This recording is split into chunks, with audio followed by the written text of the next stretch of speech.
जय जय राम, जय सिया राम, जय हो हनुमान जी महाराज, जय हो बागेश्वर धाम सरकार। मेरे प्यारे सभी भक्तों, आपके घर में तुलसी का पौधा तो होगा ही होगा। वैसे हिंदू धर्म में सभी लोगों के घर में प्रायः तुलसी का पौधा होता ही होता है।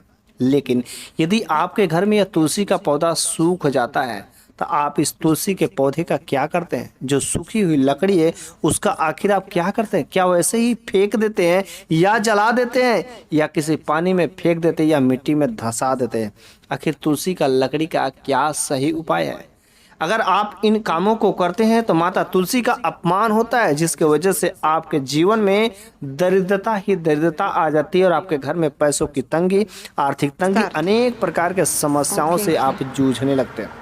इस वजह से आज की इस वीडियो में मैं आपको बताऊंगा तुलसी का जो पौधा होता है सूख जाता है तो सूखने के बाद इस तुलसी का लकड़ी का हमें क्या करना चाहिए। शायद हमें पता ही नहीं होता, जिसकी वजह से अनजाने में कुछ ऐसी गलतियां कर देते हैं जिसकी वजह से हम पूरा परिवार उसका भुगतान करना पड़ता है, जिसकी वजह से हमारे जीवन में समस्याएं ही समस्याएं बनी रहती है। इस वजह से तुलसी का लकड़ी का जो हम अनजाने में गलतियां कर देते, आज की इस वीडियो में देखने के बाद शायद आप इस गलती को फिर से नहीं दोहराएंगे। वैसे जब तुलसी का पौधा सूख जाता है तो यह तुलसी का जो लकड़ी होता है ना, बहुत ही कीमती हो जाता है।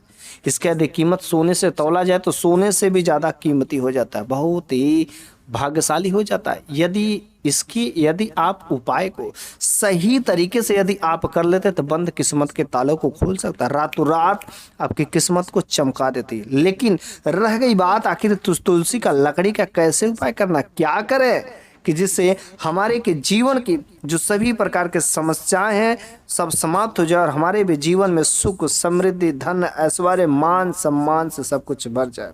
तो चलिए आज के इस वीडियो में हम लोग यही सब जानते हैं आखिर तुलसी का लकड़ी का हमें क्या उपयोग करना चाहिए। लेकिन उससे पहले मेरी छोटी सी रिक्वेस्ट है, यदि आप वीडियो पर नए हैं तो कम से कम चैनल को सब्सक्राइब कर दीजिए और वीडियो को लाइक नहीं किए तो वीडियो को लाइक जरूर कर दीजिएगा। तो चलिए पहला नंबर की बात है, जब तुलसी का पौधा सूख जाता है तो तुलसी इस पौधे को फेंकना नहीं चाहिए, ना तो इसकी लकड़ी को जलाना चाहिए, ना तो प्रवाहित करना चाहिए, ना तो मिट्टी में दबोना चाहिए। ठीक है, आपको सिंपल सा इसका उपाय करना है। इसको तोड़ करके आपको इकट्ठा कर लेना है। ठीक है, तोड़ के क्या करना है, आपको इकट्ठा कर लेना है। इसका पाउडर बना लें, ग्राइंडर में या मिक्सर में अच्छे से पाउडर फॉर्म में बना लें और इस पाउडर को आपको गोपीचंद पाउडर के साथ मिला दें। बड़े ही आसानी से किसी भी किराने शॉप पे अवेलेबल हो जाएगा गोपीचंद पाउडर। 15 से 20 रुपये का आप गोपीचंद पाउडर लाइए और उसके बाद से इस पाउडर को तुलसी के पाउडर के साथ मिक्सअप करने के बाद इसको एक डब्बे में रख करके और अपने घर के पूजा स्थान पर ले जा कर भगवान श्री विष्णु के चरणों में रख दीजिए। हो सके तो आप वहाँ पर भगवान विष्णु का जो बीज मंत्र है, ओम नमो भगवते वासुदेवताय नमः, कम से कम 108 बार पढ़ देते हैं तो बहुत ही अनुकंपा हो जाती है। उसको रखने के बाद हर सुबह जब आप पूजा करने जाते हैं, ठीक है, तो उसी में से ले करके भगवान विष्णु के चरणों में तथा उनके मस्तक पर जिस भी देवी देवता को आपको चंदन का टीका लगाना है, सिवाय भोले बाबा को छोड़ करके, क्योंकि भोले बाबा को ऐसा तुलसी का कोई भी चीज़ अर्पित नहीं करना चाहिए। ठीक है, तो भगवान श्री विष्णु के चरणों में तथा सभी देवी देवताओं को भोले बाबा का छोड़कर चरणों पर, माथों पर जो आप तिलक लगा दें और अपने भी मस्तक पर, भुजाओं पर, गले पर, कान पर, नाभि पर, चेस्ट पर, आप अलग अलग जो जगहों पर यदि आप जो इस तुलसी का जो पाउडर का तिलक लगाते हैं तो इसका जो मानसिक स्थिति पर बहुत ही अच्छा प्रभाव पड़ता है। मानसिक तनाव समाप्त हो जाते तथा आपके ऊपर से जो निगेटिव एनर्जी का साया रहता है तो वह धीरे धीरे समाप्त होने शुरू हो जाते हैं और आपके घर में धन धान सुख समृद्धि का भी बढ़ने लगता है। लेकिन यदि तुलसी का जो लकड़ी यदि ज़्यादा बन जाता है, पाउडर ज़्यादा बन जाता है तो आप इसका क्या करें, यह स्वास्थ्य के लिए बहुत ही लाभदायक है। इसको क्या करना, तुलसी के पाउडर को डिब्बे में रख देना। ठीक है, डिब्बे में रख देना और उसके बाद आपको 24 घंटे के लिए भगवान श्री विष्णु के चरणों में रख दीजिए अपने घर के पूजा मंदिर में। यदि अपने घर के अगर कहीं आस पास में वहाँ पर मंदिर होता तो बड़ी अच्छी बात है, उस मंदिर में आपको ले जा करके 24 घंटा रख देना है। ठीक है, शाम को रख दें तो अगले शाम को उठाइए, ना तो सुबह को उठाइए। 24 घंटा से कम नहीं, अधिक हो जाए तो बेहतर है। ठीक है, उसमें कुछ भगवान श्री विष्णु का आशीर्वाद जो है उसमें समाहित हो जाता है, एक प्रसाद के रूप में हो जाता है और उसको ले जा करके अपने घर के किचन में रख देना है।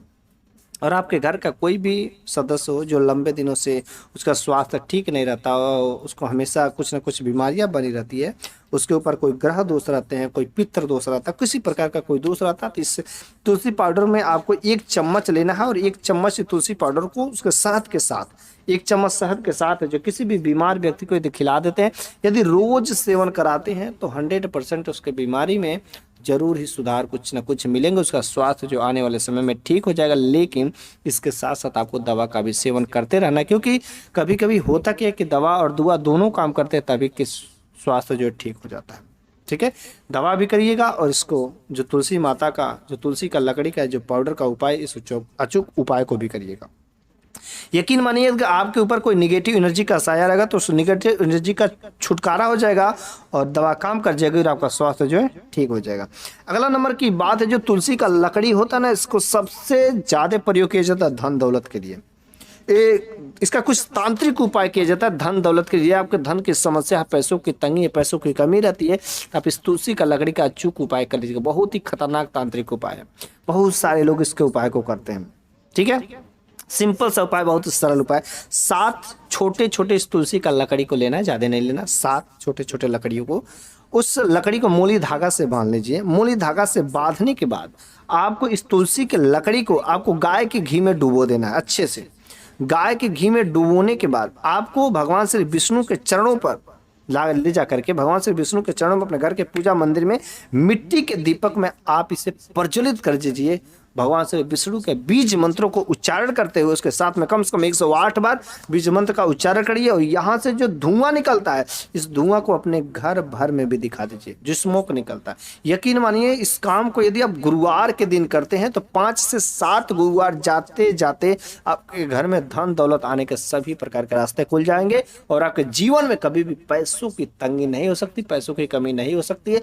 एकदम माता लक्ष्मी की भी कृपा बरसने लगेगी। दिन रात जो है आपकी बढ़ोतरी होना शुरू हो जाएगा। लेकिन कम से कम आप इसको 5 से 7 गुरुवार यदि आप इस उपाय को करते हैं, यकीन मानिए आपको कभी भी पैसों की तंगी नहीं सताएगी। यदि आपको भगवान पर भरोसा है, उन पर आस्था है, विश्वास है, अगर उन पर भरोसा करके यदि आप कोई भी उपाय करते हैं तो 100% वह उपाय आपका कारगर होता है। लेकिन यदि उन पर भरोसा ही नहीं है, विश्वास ही नहीं, तो उसके बावजूद यदि आप उपाय करते हैं, आपका कोई भी उपाय कारगर नहीं हो सकता है। आप अपना कर्म भी करिए, इन उपायों को करिए तथा भगवान पर सबसे जरूरी भरोसा रखिए, तो आपका कोई भी काम जो है, कोई भी कार्यकर करते हैं, कोई भी उपाय करते हैं, 100% वो उपाय आपके ऊपर सफल होगा।